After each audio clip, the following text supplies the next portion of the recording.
Right, మా ప్రతినిధి ప్రదీప్ తో మాట్లాడదాం. ప్రదీప్, నిజంగా అంటే కాంగ్రెస్ అంటే ఒక ఫెయిల్యూర్ అనే అర్థం వచ్చే విధంగా కాంగ్రెస్ వైఖరి ఇవాళ ఉందని భావించాలా? ఎందుకంటే హిమాచల్లో అయితే మరీ దారుణంగా టాయిలెట్ల మీద కూడా ట్యాక్స్ విధించిన సిచ్యువేషన్ ఉంది. ప్రజల నుంచి తీవ్ర వ్యతిరేకత వచ్చింది.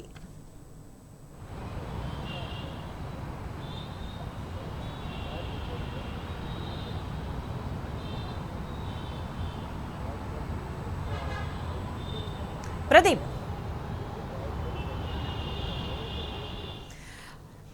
రైట్, లివిల్తో మాట్లాడదాం. లివిల్, కాంగ్రెస్ పార్టీ పరిస్థితి ఇవాళ ఏంటి అని భావించాల్సిన అవసరం కనిపిస్తుంది. ఎందుకంటే కాంగ్రెస్ అంటే కాంగ్రెస్ అని గతంలో పేరు ఉండేది కాంగ్రెస్ కి. తర్వాత తెలంగాణలో చూస్తే ఎక్కడ చూసినా కూడా మాటలకి చేతలకి ఉన్న తీవ్రమైన వ్యత్యాసం. అసలు ఏం మాట్లాడతారు, అమలులో ఏముంటుందనే దానికి సంబంధించి కనీసం సంబంధం లేని సిచ్యువేషన్ కనిపిస్తుంది. మరోవైపు ఇంత జరుగుతున్నా, ఇంత విధ్వంసం అవుతున్నా హామీలు ఇవ్వడానికి మాత్రం కాంగ్రెస్ జాతీయ నాయకులు రాష్ట్రాలకు వస్తారు, మాట్లాడతారు, డిక్లరేషన్లు ఇస్తారు. కానీ అమలు విషయానికి వచ్చేసరికి ప్రజలు ఇంత గోసపడుతుంటే కూడా అధిష్టానం స్పందించకపోవడం అనేది ప్రధానంగా నష్టం చేసింది అని భావించాలా? తప్పకుండా ఇవాళ కాంగ్రెస్ పార్టీ అధికారంలో ఎక్కడెక్కడ ఉందో ఆయా రాష్ట్రాల్లో మనకు ప్రధానంగా కనిపించేది స్కాములే కనిపిస్తున్నాయి. కాంగ్రెస్ కాదు, స్కాంగ్రెస్ అనేది ప్రధానంగా చర్చ జరుగుతుంది. ఇవాళ హిమాచల్ ప్రదేశ్లో టాయిలెట్లపైన పన్ను వేయడం కావచ్చు, చెత్తపైన పన్ను వేయడం కావచ్చు, ఇతర ప్రతిదానిపైన కూడా పన్ను వేసి అక్కడ ప్రజలను పీల్చుకు తింటున్న పరిస్థితి హిమాచల్ ప్రదేశ్లో ఉంది. కర్ణాటకకు వస్తే ఇప్పటికే ముడా స్కామ్ కావచ్చు, వాల్మీకి స్కామ్ కావచ్చు, అనేక స్కామ్లతో ఇవాళ కర్ణాటక కాంగ్రెస్ ఒక గందరగోళమైన పరిస్థితిలో ఉంది. అంతే వితిన్ ద పార్టీలోని నాయకులే ఇవాళ సిద్ధరామయ్యకు సంబంధించిన స్కామ్ కావచ్చు, వాల్మీకి స్కామ్ కావచ్చు చెప్పారు, బయటకు లీకులు ఇచ్చారు వీరే అనేది కూడా ఇవాళ ప్రధానంగా అంతర్గత పోరుతోటే ఇవన్నీ స్కామ్లన్నీ కూడా బయటకు వచ్చాయని వారు ప్రధానంగా చెప్తున్న పరిస్థితి కనిపిస్తుంది. ఇటు తెలంగాణకు వస్తే మనం ఇక చెప్పనక్కర్లేదు. తెలంగాణ రాష్ట్రంలో ఏర్పడిన తొలినాళ్లలోనే సివిల్ సప్లైలో పెద్ద ఎత్తున కుంభకోణం జరిగిందనే ఆరోపణలు ఉన్నాయి. ఇప్పుడు అంతేకాకుండా ఇటు ఏదైతే స్మార్ట్ సిటీలకు సంబంధించిన కుంభకోణం కావచ్చు, అనేక అంశాలపైన కూడా ఇవాళ కుంభకోణాలు జరుగుతున్నాయి తెలంగాణ రాష్ట్రంలో అని చెప్పేసి రోజు నిత్యకృతంగా వార్తలు వస్తున్నాయి. ఇవాళ ఏదైతే ఇటు మూసీ సుందరీకరణ పేరుతో మూసీ బ్యూటిఫికేషన్ సందర్భంగా కూడా అందులో కూడా పెద్ద ఎత్తున కుంభకోణానికి తావిస్తుంది. ఆ కుంభకోణంలో వచ్చిన డబ్బులనే ఇవాళ కాంగ్రెస్ హైకమాండ్కు పంపించాలనేది ఇవాళ రాష్ట్రంలో ఉన్న కాంగ్రెస్ పార్టీ తీసుకున్న నిర్ణయంగా ఇవాళ చాలామంది భావిస్తున్నారు. ఈ తరహానే కుంభకోణానికి తెరలేపుతున్నారు అనేది కూడా ఇవాళ ప్రధానంగా చర్చ జరుగుతుంది. ఇది కూడా రాష్ట్ర వ్యాప్తంగా కాదు, దేశవ్యాప్తంగా కూడా చర్చ జరిగింది. ఇది నేషనల్ మీడియా సైతం ఇవాళ పెద్ద ఎత్తున హైడ్రా బాధితులను ఇవాళ కన్నులకు కనిపించినట్టుగా చూపించారు. ఈ నేపథ్యంలో కూడా కాంగ్రెస్ పార్టీ వైఖరి ఏంటి, కాంగ్రెస్ పార్టీ కుట్రలు ఏంటి అనేది కూడా మనకు ప్రధానంగా అర్థమవుతుంది. కాంగ్రెస్ పార్టీ ఎక్కడుండా ఒక స్కాములు చేస్తుంది, స్కీములు ఇవ్వదు, స్కాములు చేస్తుంది అనేది మనకు ప్రధానంగా చర్చ ఉంది. ఆ చర్చని వల్ల మరోసారి కూడా హర్యానా ప్రజలు గుర్తించారు. ఆ గుర్తించడంలో భాగంగానే మొండిదైన లండుదైన కాంగ్రెస్ పార్టీని బొందబెట్టాలి, మేము బీజేపీ పార్టీని మళ్ళీ మేము ఎన్నుకోవాలి అనే రీతిలో వాళ్ళు ఇవాళ వివరించిన తీరు మనకు ప్రధానంగా అర్థమవుతుంది. అంటే ఒక కాంగ్రెస్ పార్టీ అనేది స్కీములు ఉండవు, స్కామ్లు అనేది ప్రధానంగా ఉన్నప్పటికీ అంతర్గత పోరు కావచ్చు, ఇతరత్ర అనేక అంశాలను కూడా వారు క్రోడీకరించి వాళ్ళ ఓటు వేసిన పరిస్థితి కనిపిస్తుంది. చాలా రోజుల తర్వాత ఒక జోడో యాత్ర చేశారు, ఒక న్యాయ యాత్ర చేశారు, అనేక అంశాలను ప్రస్తావించారు.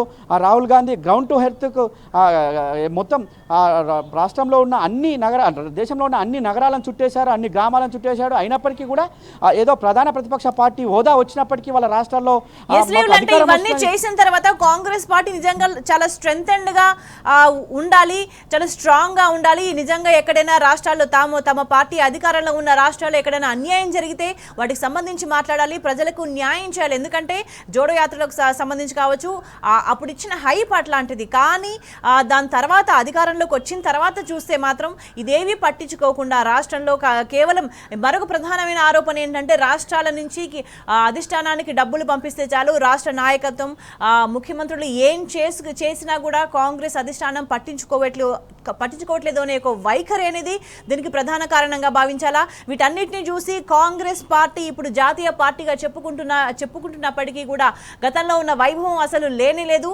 ఇప్పుడు కాంగ్రెస్ పార్టీ ఒక సర్వైవల్ మోడ్లోకి వచ్చింది అనే దాన్ని ఎట్లా ఆలోచించాల్సిన అవసరం కనిపిస్తుంది? ఖచ్చితంగా ఇవాళ కాంగ్రెస్ పార్టీ ఖచ్చితంగా వారు వితిన్ ద పార్టీలో పదవులు కావాలన్నా ఢిల్లీకి సంచులు మోయాలనేది చాలా సందర్భాల్లో చాలామంది రాజకీయ నాయకులు చెప్తున్న ఆరోపణలు. పార్టీలో పదవులతో పాటు ఇవాళ ప్రభుత్వంలో పదవులు కావాలన్నా ఖచ్చితంగా ఢిల్లీకి కప్పం కట్టాల్సిందే అని చెప్పేసి ప్రధానంగా ఆరోపిస్తున్నారు. ఆరోపణలు చాలా చోట్ల కూడా నిజమయ్యాయని కూడా రాజకీయ విశ్లేషకులు చెప్తున్న పరిస్థితి కనిపిస్తుంది. ఈ నేపథ్యంలోనే అంటే వారు ఒక డబ్బులకే పనులు చేస్తారు, డబ్బులకే పదవులు ఇస్తారు తప్ప ఏదైతే ప్రజల మనుషులకో ప్రజలకు సేవ చేసే వారికి వాళ్ళ పదవులు ఇవ్వరు అనేది కాంగ్రెస్ పార్టీలో చాలా ఏళ్ల నుంచి ఉన్న పరిస్థితి. ఆ పదవులను అమ్ముకుంటారు, పదవులు అమ్ముకున్న తర్వాత వారిని ఎదిరించలేరు, ఎంత అన్యాయం చేసినా చూస్తూ ఊరుకుంటారే తప్ప వారిని దించలేరు అనేది వాళ్ళ కాంగ్రెస్ పార్టీలో చర్చ జరుగుతుంది. కాబట్టి ఆ చర్చకు ఆ తావు ఇస్తూనే ఇవాళ ఏదైతే హర్యానాకు సంబంధించిన ప్రజలు కూడా ఆయా రాష్ట్రాల్లో జరుగుతున్న తీరును గమనించారు, ఆయా రాష్ట్రాల్లో జరుగుతున్న పదవులను గమనించారు, ఆయా రాష్ట్రాల్లో పొందిన పదవులతో పాటు పార్టీలో పొందిన పదవులను గమనించి వారంతా కూడా తీర్పు ఇచ్చారేమో అనే సందేహం అయితే ఖచ్చితంగా కలుగుతుంది. ఎందుకంటే హర్యానా రాష్ట్రం చాలా వ్యవసాయ రంగానికి పెద్దపీట. అక్కడ ఎంఎస్పీ కావచ్చు, అనేక అంశాలు అక్కడ క్రోడీకరించారు. అక్కడ రైతులు దీక్ష చేశారు, నెలల తరబడి దీక్ష చేశారు. కాంగ్రెస్ పార్టీ వారు మద్దతు తెలిపింది. అంతేకాకుండా చాలా ఇష్యూస్ వారు క్రీడలకు సంబంధించి కూడా రీసెంట్గా ఒలింపిక్ సంబంధించిన విఘ్నేష్ పోగొట్ను కూడా వీరు కాంగ్రెస్ పార్టీలో చేర్చుకొని వీరికి అన్యాయం చేసింది బీజేపీ కేంద్ర ప్రభుత్వం అని చెప్పేసి నిందలు వేశారు. అక్కడ ధర్నాలు చేశారు, నిరసనలు తెలిపారు. అయినప్పటికీ కూడా ఇవాళ హర్యానా ప్రజలు వారిని నమ్మలేదు అంటే ఖచ్చితంగా ఇవాళ కాంగ్రెస్ పార్టీలో అంతర్గత కుమ్ములాటలు కావచ్చు, కాంగ్రెస్ పార్టీలో స్కాములు కావచ్చు, కాంగ్రెస్ పార్టీలో పదవులు కొనుక్కోవడం, ఇవన్నీ అంశాలు కూడా అక్కడ వారికి స్పష్టంగా తెలుసుకోవడం పట్లనే ఇవాళ వారికి ఓటు వేయలేదు అనేది మనకు అర్థమవుతుంది. ఢిల్లీ పక్కనే ఉండే హర్యానాలో కూడా జనాలు నమ్మలేదంటే ఖచ్చితంగా ఇవాళ కాంగ్రెస్ పార్టీ వ్యతిరేకత విధానాలు, కాంగ్రెస్ పార్టీ మోసపూరిత కుట్రలు ఇవాళ ఒక్కొక్కటిగా బయటపడుతున్నాయని కూడా రాజకీయ విశ్లేషకులు చెప్తున్నారు. ఇవాళ అయితే హైకమాండ్ పెద్దలు ఎలక్షన్లప్పుడు మాత్రమే వస్తారు తప్ప తర్వాత అన్యాయం జరిగితే రారు అనేది కూడా ప్రధానంగా ఒక ముద్ర ఉంది. ఆ ముద్రను చెరిపేసుకునే అంటే బాగుంటుంది. జోడో యాత్ర చేశారు. జోడో యాత్ర తర్వాత 3 రాష్ట్రాల్లో అధికారంలోకి వచ్చారు. అధికారంలోకి వచ్చిన తర్వాత ఆయా రాష్ట్రాల్లో ఇప్పటికీ కూడా రాని పరిస్థితి ఉంది. ఇవాళ రైతు రుణమాఫీ పేరుతో తెలంగాణ రాష్ట్రంలో పెద్ద ఎత్తున రుణాలు మేము మాఫీ చేశాం, మా రాష్ట్రానికి రండి అని చెప్పి నాయకుల పైన వాళ్ళు రాని పరిస్థితి అంటే ఖచ్చితంగా రాష్ట్రంలో ఉన్న ప్రజలను మోసం చేస్తారు అగ్రనాయకత్వం. కాబట్టి అందుకు చెంపపెట్టుగానే వాళ్ళు హర్యానా ఫలితాలని చెప్పుకోవచ్చు. స్వేచ్ఛ.